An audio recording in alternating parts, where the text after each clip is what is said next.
जय शनिदेव। प्रिय दर्शकों, मैं राजेश जोशी आपका ज्योतिष जागृति केवल सत्य कार्यक्रम में आज फिर से स्वागत करता हूं। प्रिय दर्शकों, कल हमने मकर लगन की कुंडली में सारे योग कारक ग्रह पढ़े थे। मकर लगन की कुंडली में शनि जो लगन के और दूसरे भाव के मालिक हैं, ये योग कारक ग्रह बने। मंगल देवता जो चौथे और 11वें भाव के मालिक हैं, ये एक समग्रह बने क्योंकि लग्नेश शनि के साथ उनकी शत्रुता है। शुक्र देवता जो पंचम और दशम भाव के मालिक बने, ये भी एक योग कारक ग्रह बने क्योंकि केंद्र में और त्रिकोण में जगह मिली। बुध देवता छठे और नवम भाव के मालिक हैं और नवम भाव में मूल त्रिकोण भाव में मूल त्रिकोण राशि आ गई, तो बुध देवता भी इस लगन कुंडली में अति योग कारक ग्रह बने।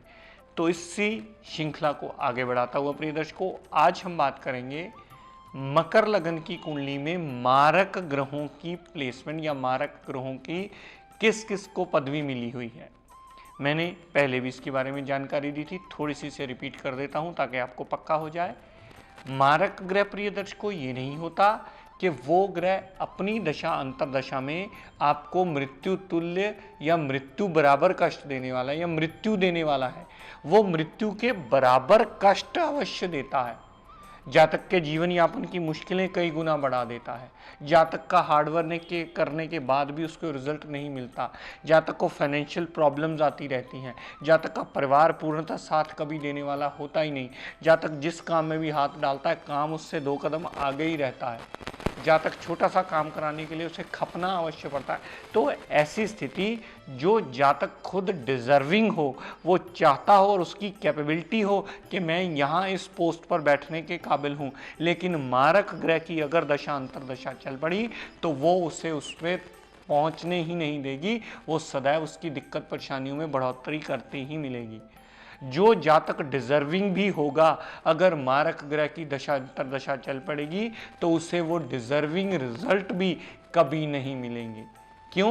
क्योंकि मारक ग्रह का मतलब मारना नहीं होता। मारक ग्रह का मतलब होता है मृत्यु तुल्य कष्ट तक देना और जातक के जीवन यापन में खपना बढ़ा देना। अनायास बिना कारण वो खपता चला जाता है और उसे ये समझ नहीं आ रहा होता कि मेरा हार्डवर्क का रिजल्ट मुझे प्रॉपर क्यों नहीं मिल रहा। मैंने बहुत सारे केसेस में देखा है, लोग गुस्सा तक होकर के प्रभु को मानना भी छोड़ देते हैं कि मैंने तो जब जिंदगी में बुरा कभी किसी के साथ किया ही नहीं, तो लेकिन मुझे तो रिजल्ट जिंदगी में मिला ही नहीं, मैं तो प्रभु को भी नहीं मानता। शायद उनका ऐसा बिहेवियर होना भी स्वाभाविक सी बात है, लेकिन हम कुंडली में ग्रह की दशाओं अंतरदशाओं से आगे नहीं जा पाते। बहुत सारे लोगों में कामयाबी में कमी रह जाती है क्योंकि उनकी सही दशा उनकी जिंदगी में आती ही नहीं जो उन्हें पूर्णतः फल दे सके। वो मारक ग्रहों की दशाओं में ही उलझे रहते हैं या योग कारक ग्रह की दशा आती है तो उसमें इतना बलाबल नहीं होता कि वो उस जातक को अच्छा रिजल्ट दे पाए, जिसकी वजह से जातक का हार्डवर्क नॉर्मल से कई गुना ज़्यादा बढ़ जाता है और आउटपुट में कई गुना कमी आ जाती है। हमारे बुजुर्ग एक कहावत कहा करते थे, सियाना बन के कोई बनौदा नहीं, कमला बन के कोई गवौंदा नहीं। अगर एक जातक जिंदगी में तरक्की कर जाता है, इसका मतलब ये नहीं है कि वो बहुत ज़्यादा सियाना है या बहुत ज़्यादा समझदार है। अगर एक जातक जिंदगी में तरक्की नहीं कर पाता तो इसका मतलब ये नहीं है कि वो मूर्ख है। उसकी ग्रह दशाएं ही उसका साथ नहीं दे रही। उसका साथ जब तक ग्रह दशा नहीं देगी, जातक कभी भी जिंदगी में तरक्की करने के काबिल होता ही नहीं, चाहे जितना मर्जी डिजर्विंग कैंडिडेट हो। लेकिन उसके रिजल्ट्स में हमेशा कमी रहती है क्योंकि मारक ग्रह की दशाएं मृत्यु तुल्य कष्ट तक देके जातक को टांग के रखती हैं और जातक का हार्डवर्क अनायास ही बढ़ोतरी करते ही मिलती है। तो दर्शकों, आज बात करते हैं कैप्रिकॉर्न यानी मकर लगन की कुंडली में मारक ग्रहों की। इस कुंडली में शनिदेव ने बृहस्पति देव को क्या दिया? इस लगन कुंडली में शनिदेव ने बृहस्पति देवता को तीसरे घर का यानी मेहनत का, छोटे भाई बहन का, छोटी मोटी यात्राओं का, पराक्रम का डिपार्टमेंट दिया और बृहस्पति देवता को 12वें घर का मालिक बनाया। यानी फजूल का व्यय होना, विदेश सेटलमेंट में आना, जेल यात्रा होना, अस्पताल का खर्चा होना, ये डिपार्टमेंट दोनों ही बृहस्पति देव को दे दिए, जो कि जातक कभी भी अपनी जिंदगी में नहीं चाहता है कि मेरे साथ ऐसा हो। क्यों? क्योंकि दोनों ही गलत डिपार्टमेंट माने जाते हैं। तो इस लगन कुंडली में बृहस्पति देवता सबसे बुरा रिजल्ट देने वाले बन गए। और मकर लगन के जातकों को मैं ये बताना चाहूँगा कि इस लगन के जातक को कभी भी किसी भी कीमत पर पुखराज धारण नहीं करना चाहिए, क्योंकि वो जातक को मृत्यु तुल्य कष्ट देके अस्पताल तक की यात्रा भी करवा सकता है, जेल यात्रा भी करवा सकता है, क्योंकि बृहस्पति इस लगन कुंडली में एक मारक ग्रह है और वो रिजल्ट मार्कित्व के रखता है। बृहस्पति देव तीसरे और 12वें घर का मालिक होने की वजह से मार्कित्व की पदवी लेकर के बैठा। कितना मार्कित्व होगा वो डिग्री वाइज बलाबल साथ चेक कीजिएगा कुंडली के, तो आपको पता चलेगा कि बृहस्पति इस लगन कुंडली में कितने % नेगेटिव रिजल्ट देने वाला है। आगे दर्शकों बात करते हैं चंद्रमा देवता की, जो कि 7वें घर के मालिक हैं। अगर अष्टम टू अष्टम थ्योरी अप्लाई की जाए तो चंद्रमा देवता लग्नेश शनिदेव के अति शत्रु माने जाते हैं। तो चंद्रमा देवता जिनके पास डिपार्टमेंट आया दाम्पत्य सुख का, जिनके पास डिपार्टमेंट आया पार्टनरशिप का, जिनके पास डिपार्टमेंट आया डेली वेजेस का, तो चंद्रमा देवता भी इस लगन कुंडली में अति मारक ग्रह माने जाते हैं। जहां बैठना, जहां देखना, जहां जाना, उस घर का नुकसान कर देना, ये मारक ग्रह की डेफिनेशन है, जो मैं पहले भी आपको कई बार विस्तृत जानकारी में दे चुका हूं। कृपया इसे ध्यान से समझ लीजिए। तो चंद्रमा देवता 7वें घर के मालिक हैं, लेकिन लग्नेश के अति शत्रु होने की वजह से इस लगन कुंडली में अति मारक ग्रह माने जाते हैं, जो हमेशा चौतरफा नुकसान ही देंगे अपनी दशा अंतरदशा में। हर ग्रह अपना अच्छा या अपना बुरा प्रभाव तब देता है जब उसकी महादशा, अंतरदशा या पत्यंतर दशा चलती है। उसके बिना चाहे ग्रह बहुत बड़े राजयोग में बैठा हो, लेकिन अगर उसकी दशा ही नहीं आएगी तो वो रिजल्ट देने के काबिल कभी बनेगा ही नहीं। तो चंद्रमा देवता इस लगन कुंडली में अति मारक ग्रह बने, क्योंकि लगन कुंडलियों में सारा का सारा सिस्टम जो एनालाइज का होता है वो दशाओं का होता है।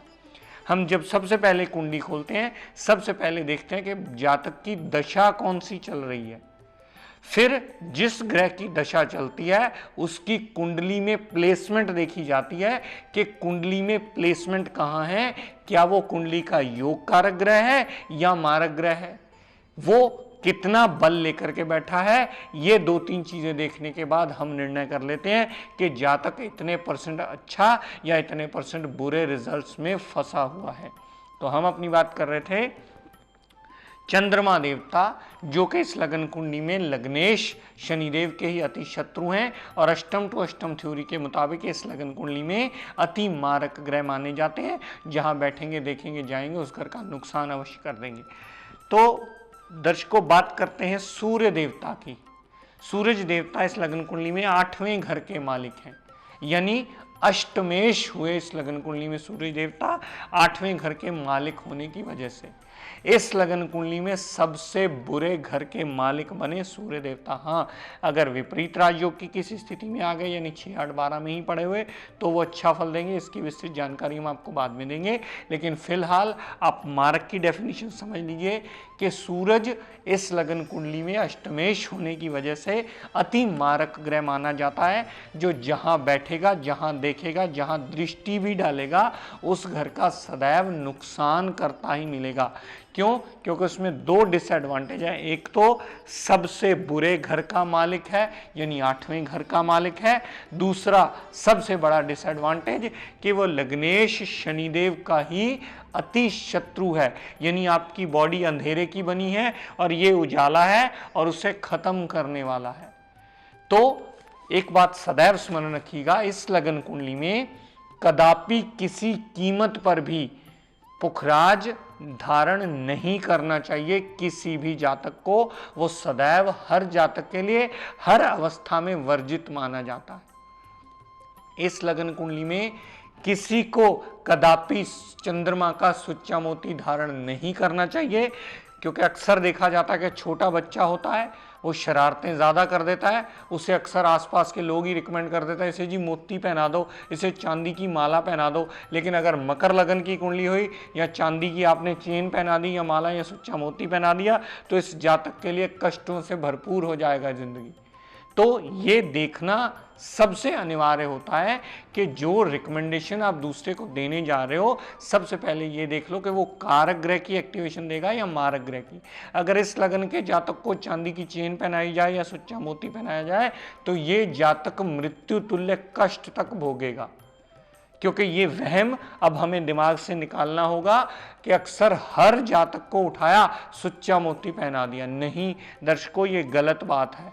हो सकता है उसका ऐसा कोई लगन आ जाए, या जैसा पिछला लगन हमने धनु पढ़ा था जिसमें चंद्रमा अति मारक था, ऐसा लगन आ जाए तो जातक सारी जिंदगी अपनी हेल्थ की प्रॉब्लम से बाहर नहीं आ पाता, सारी जिंदगी अपनी ऑब्स्टेकल से पीछा नहीं छुड़ा पाता, उसकी ऑब्स्टेकल 4 कदम आगे ही मिलती हैं। तो कोई भी चीज करने से पहले अगर खुद पूरी तरह सही समझ में ना आए तो किसी विद्वान की मदद जरूर ले लीजिएगा, ताकि आप सही रास्ता पकड़ पाएं, सही दिशा पकड़ पाएं, एस्ट्रोलॉजी पर आपका विश्वास बना रहे और आप अपना जीवन यापन अच्छा कर पाएं इस विद्या की मदद से। बात करते हैं दर्शकों सूर्य देवता की। तो इस लगन कुंडली में सूरज देवता का रतन माणिक भी कदापि धारण नहीं किया जाता, क्योंकि वो अति मारक ग्रह है। चाहे वो कुंडली में विपरीत राजयोग की स्थिति में ही क्यों ना जाए, यानी 6, 8, 12 में ही क्यों ना पड़ा हो, कुंडली में अच्छा रिजल्ट देने के लिए ही क्यों ना पड़ा हो, लेकिन उसका रतन धारण करना आपके लिए मृत्यु के समान है। आपको मृत्यु तुल्य कष्ट देने के समान वो जातक हो जाएगी उसकी जिंदगी, क्योंकि वो मृत्यु के घर का मालिक है। मान सम्मान में भी कमी आएगी, फाइनेंशियल इंस्टेबिलिटी भी होगी, मेंटल पीस भी डिस्टर्ब होगी, कलह क्लेश भी मचेगा, हर काम देरी से होगा, घर में बरकत भी खत्म हो जाएगी। ये सारी चीजें टोटली नेगेटिव होंगी अगर इस लगन कुंडली में माणिक धारण किया गया। तो किसी भी कीमत पर इस लगन कुंडली में मार्क ग्रह माणिक धारण नहीं करना चाहिए किसी भी जातक को। ये बात आप गांठ मान लीजिए, आपका जीवन यापन करने में सबसे बड़ा मेजर रोल प्ले करेगी। तो प्रिय दर्शकों, इस लगन कुंडली के मारक ग्रहों की जानकारी दे देता हूं, नोट कर लीजिए अगर कुछ रह गया हो। बृहस्पति इस लगन कुंडली में मारक ग्रह है, क्योंकि तीसरे और 12वें भाव के मालिक हैं। चंद्रमा देवता इस लगन कुंडली के मारक है, क्योंकि अष्टम टू अष्टम थ्योरी के मुताबिक सप्तम भाव के मालिक हैं। सूर्य देवता जो कि अष्टमेश हैं इस लगन कुंडली में अति मारक ग्रह हैं। तो वो तीनों ग्रह बृहस्पति देवता, चंद्रमा देवता, सूर्य देवता कदापि धारण नहीं करने चाहिए किसी भी कीमत पर। तो प्रिय दर्शकों, आज का टिप ऑफ द डे देता हूं, नोट कर लीजिए। बहुत सारे लोग आते हैं जिनको मैं कोशिश होती है कि कोई ना कोई पाठ बताऊं जो भी उनके ग्रहों के मुताबिक सूटेबल हो। तो बहुत सारे लोग आगे से सवाल करते हैं कि माला कौन सी यूज़ करें, स्फटिक की लें, क्रिस्टल की लें, रुद्राक्ष की लें। तो आप सबसे निवेदन करना चाहूँगा कि आप माला कोई भी लीजिए, माला का अपना कोई वजूद नहीं होता। माला सिर्फ आपकी कंसंट्रेशन को इम्प्रूव करने में सहायक सिद्ध होती है। आप बेशक 10-20 रुपए की प्लास्टिक की भी लेके माला का पाठ कर लीजिए, आपका पाठ किया महत्व रखता है। किस माला पे आप पाठ करते हो ये महत्व नहीं रखता। परमात्मा आपसे सिर्फ श्रद्धा मांगता है, वो ये डिमांड नहीं करता कि कौन सी माला आप करो तो ज़्यादा शुभता आएगी। तो माला से पाठ करना कंसंट्रेशन में इंप्रूवमेंट ला करके आपका पाठ में सहायक होती है माला। तो आज प्रिय दर्शकों, अपनी वाणी को यहीं विराम देता हुआ हम सब के लिए मंगल कामना करता हूँ। शनिदेव से ये प्रार्थना करता हूँ कि हे शनिदेव हम सब पर अपनी कृपा दृष्टि, दया दृष्टि सदैव बनाए रखें। जय शनिदेव।